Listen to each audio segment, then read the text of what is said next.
Breaking: CIA insider exposes billion-dollar operation to take down Trump. President Trump uses his Twitter page as a means of getting information out to the public without the use of a middleman. Now, one CIA insider is trying to stop him. According to AP News, former undercover agent, Valerie Plame Wilson, is looking to start a fundraiser in order to raise enough money to buy Twitter and kick the president off the platform for good. This kind of rhetoric is interesting, albeit embarrassing.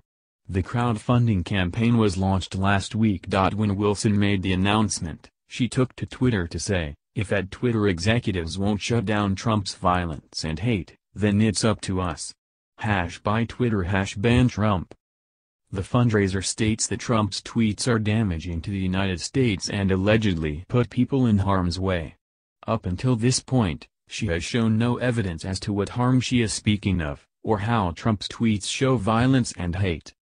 Wednesday morning, the amount of money Wilson raised was slightly short of her $1 billion goal, about $999,999,994 short. She made it to $6,000. Keep at it, Valerie.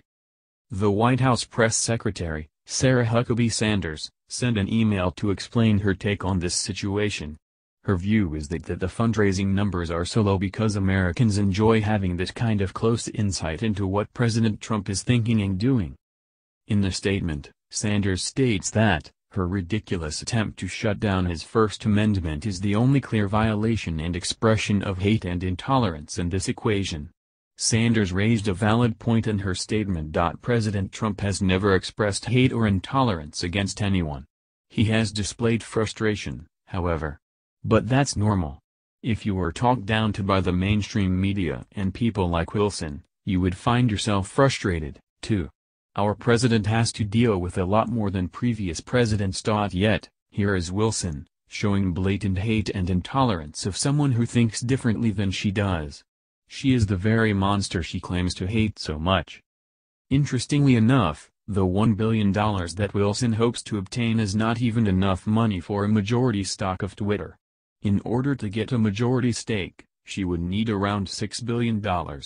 Is it possible that she could be doing this just for the attention, and the hopes of obtaining $1 billion? The answer to that question is complicated.